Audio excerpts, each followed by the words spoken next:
Are we man-spreading enough? Okay, so Yeah, you were gonna tell me. Yeah, I'm curious about this. All right. I haven't heard about this yet. So movie companies are cutting scenes out of old movies because they're controversial today. what? They're offensive today, so then they cut them out from past movies. Molly Ringwald was quoted as basically more or less saying how much she looked back at what's that damn movie that she was iconic Breakfast in? Club? Yeah, Breakfast Club. Yeah. She watched it again. She was horrified and appalled at the misogyny and how terrible it was.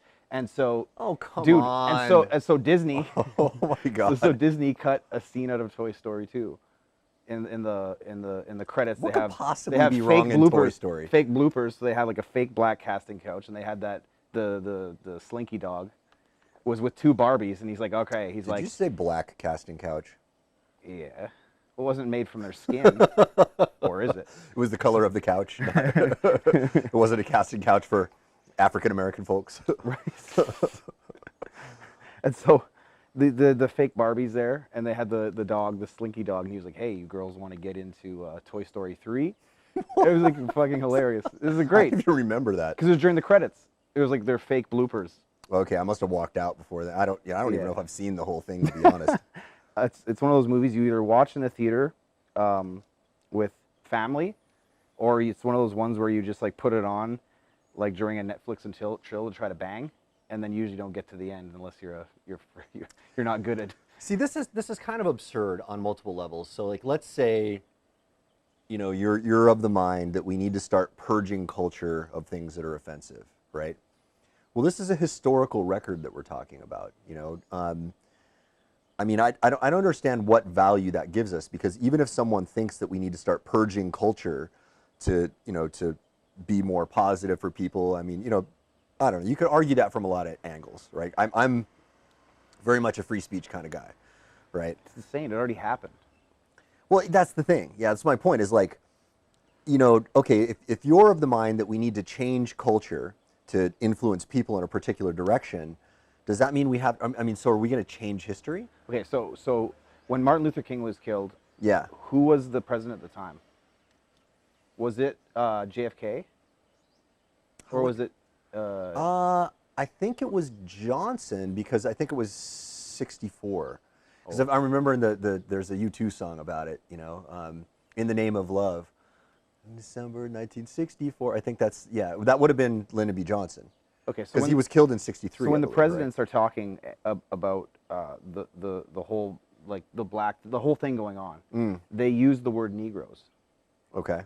And today, you can't, like, can you imagine someone referred to someone like that in our culture? They'd be, and they were white, they'd basically be shot. Are we going to, like, overdub it? You and then can't have, say that. Like, Well, have the exactly. speech and then have somebody go, Well, no. you're like, blah, blah, blah, and then have somebody come in and go, African Americans. So- Carry on. I mean, So was he a racist now?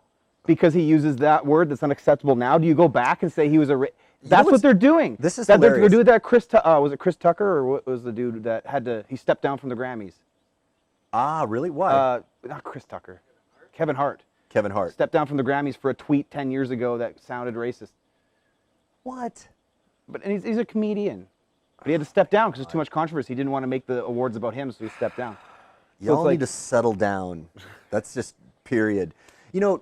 It's really funny you bring this up, because just today, I swear to God, I was thinking about the Beastie Boys, and I was like, when is there going to be an SJW Backlash about the Beastie Boys? Because, hey girl, you just don't care that we're shooting a show, do you? This is White Lightning.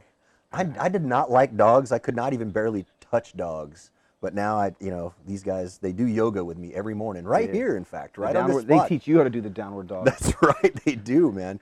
If I am not there on time, they are barking outside my door, waking me up to make sure that I do my sunrise routine. It's a routine. Yeah, man. And you don't even feed them to do it. Do you have steak left over in your pocket when you're doing those poses? No, I always feed them later.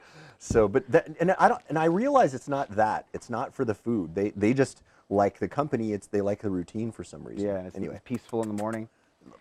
And so anyway, so the Beastie Boys. Okay, so and there's that one. So they've used the N-word quite a lot in some of their songs, and they're white Jews from Brooklyn, you know.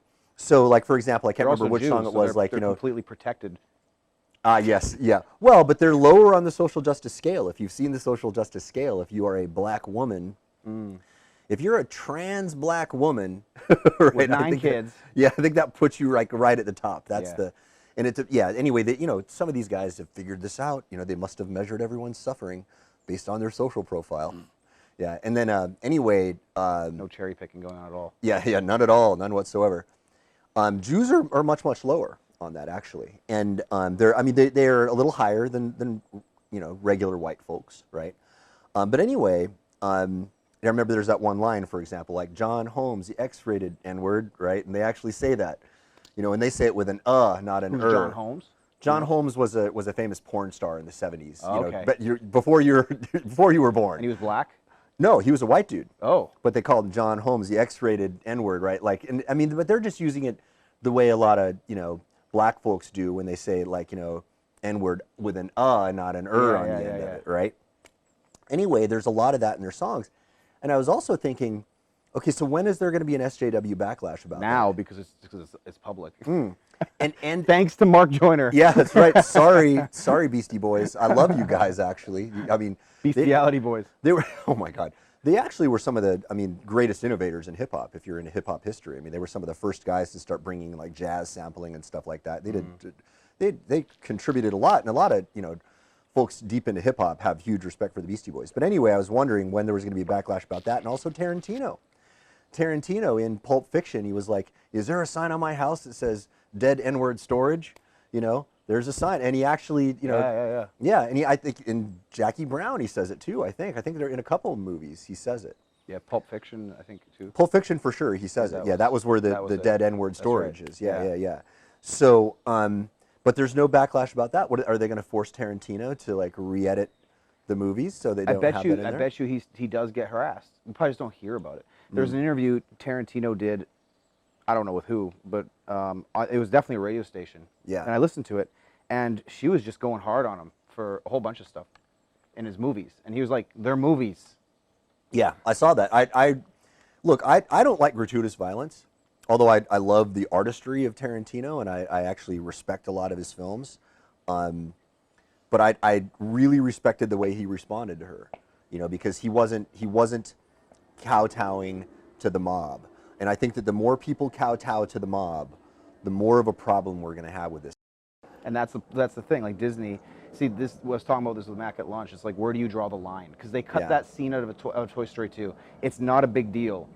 Well, to a few people it is. But then they cut that out, and then what? They're Disney. So like, you could look back through every movie they've ever done, because the whole argument is, you're Disney. You're supposed to be an example. You're putting impressions on the kids. The problem is they relented and they cut. Yeah, but the problem is they relented and cut that out. So now they have to comply to stay consistent to any fucking scene in any movie that they've ever done. It says, well, you did it here. Why wouldn't you do it here? Do you care? Do you not care anymore? Did you do that just for press and media? Do you actually care? So it's like the Bill C-16. It's like once that's in there, it's like just like UBI. Everyone's got $1,000 a month. It's like, where does that end? It's like every politician to the end of time will win, because it's like, I'll give you more money. I'll give you 2,000. I'll give you 3. Well, on that, as a side note, let's loop back around to UBI, because that's a very, very interesting topic, and I have some thoughts about that. But two interesting things about this on free speech, right? So I'm of the mind that free speech should be given as wide a berth as possible. You know, because of what you said, where do you draw the line? That's a very, very important question. Who the fuck draws it? Exactly what I was going to say. That's number 2, right? Where and who. And I don't want anybody determining for me that, you know, my speech should be within a particular bound. I mean, yes, I understand that if I'm in a crowded building, I should not be, you know, screaming fire that's and so causing obvious havoc. too. Like, well, and we have tests for that.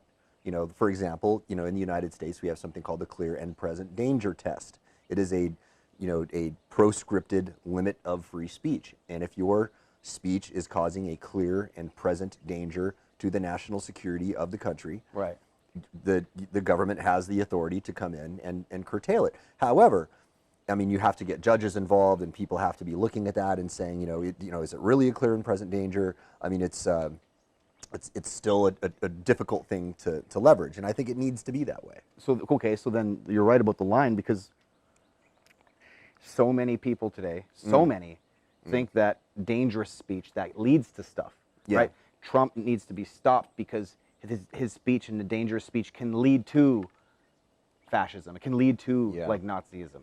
So the whole dangerous speech, it's like people, no shit. So many people think that dangerous speech is the same as should be illegal because it could. This isn't a Minority Report. This is not about pre-murder. Yeah. It's like, you remember Tom Cruise? Oh yeah. Like you can't predict. You can't say this speech is dangerous. I can tell from the look on your face that you're a misogynist, man. If I were a woman, you'd be raping me right now. I should slap the shit out of you. I can reach you. That's right. That's right. Got to put up a barrier here. So this is what's fucked up. And I feel like what it all comes down to, like when we're talking about when people are trying to impose, is they're imposing their morality, their moral code. Yeah. And it's like, but your moral code is yours, and I don't have to fucking share yours.